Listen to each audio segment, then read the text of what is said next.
বুঝলাম ইমাম মাহদী আসবেন, তারপরে দাজ্জাল, তারপরে ঈসা আলাইহিস সালাম, তারপরে খেলাফা, এই তো।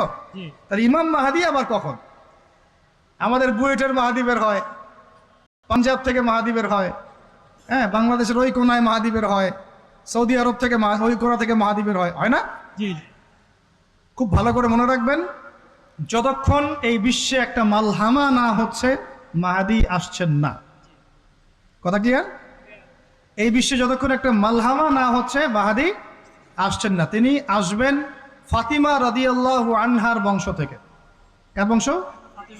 তার আসল নাম মুহাম্মদ। কি নাম? তার নাক উঁচু, নাক একদম উঁচু খাড়া, কপাল চওড়া, চেহারার গড়নটা আমাদের নবী সাল্লাল্লাহু আলাইহি ওয়াসাল্লামের।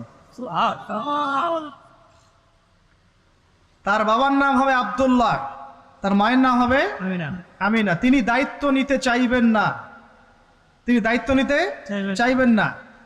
তিনি দায়িত্ব না নেওয়ার জন্যে মদিনা থেকে পালিয়ে মক্কায় চলে আসবেন, ভয়ে আমাকে দায়িত্ব দিও না, এই ভয়ে। ও তিনি আরবি ভাষায় কথা বলবেন, বাংলা ভাষায় না। এখনকার মাহাদিরা পাঞ্জাবি ভাষায়, বাংলা ভাষায় কথা বলে, ঠিক আছে? এবং এই কাবা ঘর যেটা আমরা তাওয়াফ করি, এখানে যে হাজারে আসওয়াদ আছে না, আর এই যে হাজারে আসওয়াদ আর মাকাম ইব্রাহিম, এই দুটো জায়গার মাঝামাঝি মানুষ তাকে চিনে ফেলবে, এই তো মাহদী। তার হাতে মানুষ বয়াত নিবে 313 জন। কতজন? ওই তালুত বাহিনীটা 313, বদরও 313, এখানেও 313। এবার শুরু হবে আসন খেল। এবার প্রথমে ওই আরবেরই একটা গোত্র বনু কালব। কোন গোত্র? এই বনু কালব এই ইমাম মাহদীর বিরুদ্ধে যুদ্ধ করবে, আর মাহদী এই যুদ্ধে জয়লাভ করবেন ইনশাআল্লাহ। তারপরে সিরিয়া, শাম থেকে, শাম মানে শুধু সিরিয়াই না, ওই পুরো অঞ্চলটাই শাম, ওখান থেকে একটা দল আসবে এই মাহদীর সাথে যুদ্ধ করার জন্যে। আল্লাহ পাক তাদেরকে মক্কা মদিনার মাঝখানে বাইদা নামক জায়গায় ধসিয়ে দেবে। কোন জায়গা? বাইদা। এটাই সেই চিহ্ন যেটা প্রমাণ করবে যে এই ব্যক্তি মাহদী। কথা বুঝতে পারছি? এরপরে মুসলমানদের আর কোনো পতন নাই, আর পিছনে ফিরে তাকানোর কোনো সুযোগ নাই। মুসলমানরা আর মাথা নিচু করবে না ইনশাল্লাহ কোনো দিনের জন্য। তারপর চলতে থাকবে খালি ইসলামের বিজয় আর বিজয় আর বিজয় আর বিজয়। আল্লাহু আকবার। এভাবে চলবে। তবে মাহদী কখন আসবেন? আগে মালহামা, তারপর মাহদী। মালহামা কি তাহলে? এটা হচ্ছে একটা বিশাল যুদ্ধ। এটা কি? কেমন যুদ্ধ? নবীজি বলেছেন, এই রোমকরা, ইউরোপিয়ানরা তোমাদের সাথে অচিরেই চুক্তি ভঙ্গ করবে এবং 80টা পতাকা নিয়ে তোমাদের বিরুদ্ধে ওরা যুদ্ধ করবে। এই মালহামাটা হবে ইরাকের ফোরাত নদীর নিচেই হোক আর পাশেই হোক, আল্লাহ ভালো জানেন। ওখানে সোনার পাহাড়কে কেন্দ্র করে। কি কেন্দ্র করে? এই সোনা মানে সত্যিকারের সোনাও হতে পারে, অথবা তেলও হতে পারে, আল্লাহ ভালো জানেন। তেল তো এখন সোনার জায়গা দখল করেছে, করে নাই? এই বিশ্বে তো সোনা চলে না, কি চলে? তেল। তো এটাকে কেন্দ্র করে যুদ্ধ হবে। নবীজি বলেছেন ওই যুদ্ধে এত ভয়াবহ হবে যে 100 জন যোদ্ধার মধ্যে 99 জনই মারা যাবে না। একটু মাথা খাটান যে এমন কোন যুদ্ধ কি হয়েছে পৃথিবীতে যেটাতে 100 জনের মধ্যে 99% মারা গেছে? তার মানে এটা হয়নি এখনো।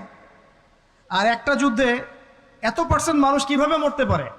যদি সেটা ঢাল তলোয়ারের যুদ্ধ হলে কি মরতে পারে? নিশ্চয়ই এমন কোন অস্ত্র সেখানে প্রয়োগ করা হবে যাতে একাধারে অনেক মানুষ তাড়াতাড়ি মারা। এটা এই অস্ত্র এখনকার যুগের কি অস্ত্র? নিউক্লিয়ার ওয়েপেন্স হতে পারে, হতে পারে যদি এই যুগে সেটা হয়। আর যদি আল্লাহ পাক এটাকে আবার পূর্বের অবস্থায় নিয়ে যান, সেটাও হতে পারে, আল্লাহ ভালো জানেন। আমরা এটাকে ইন্টারপ্রিটেশন বলছি, এটা সঠিক হতে পারে, বেঠিক হতে পারে, অ্যাটলিস্ট একটা ধারণা তো পাচ্ছি। তারপর এই ইউফ্রেটিস নদীর এই সোনার পাহাড়কে কেন্দ্র করে এটা ঘটনা ঘটে। আল্লাহ নবী আরো বলেছেন সাল্লাল্লাহু আলাইহি ওয়াসাল্লাম, মুসলমানরা, আমাদের কথা বলছি, মুসলমানরা তোমরা যেন সেখানে হাতও না বাড়াও। কোনো মুসলমান যেন ওই সোনায় হাতও না বাড়ায়, মানে ওই দিক থেকে আমরা যেন সম্পূর্ণ মুক্ত থাকি। ওরা মারামারি করে শেষ হয়ে যায়।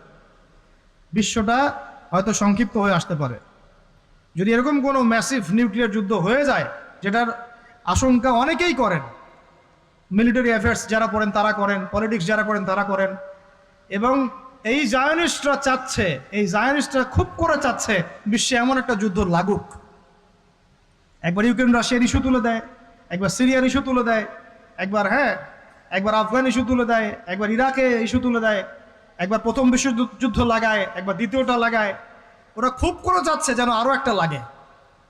এবার যদি লাগে তাহলে এটা কনভেনশনাল যুদ্ধ হবে না, এটা দেখবেন একটা নিউক্লিয়ার যুদ্ধ হয়ে গেছে। সেটা হয়ে গেলে ওয়ার্ল্ডের আয়তন আর এমন থাকবে কিনা আল্লাহ ভালো জানে। এগুলো ভাবতে হবে এবং আমাদের করণীয় ফিক্স করতে হবে। তবে করণীয় ওই কথাগুলো যেগুলো আগে বলেছি, যদি কিয়ামত হতে আর একদিনও বাকি থাকে, করণীয় এগুলোই থাকবে, চেঞ্জ হবে না।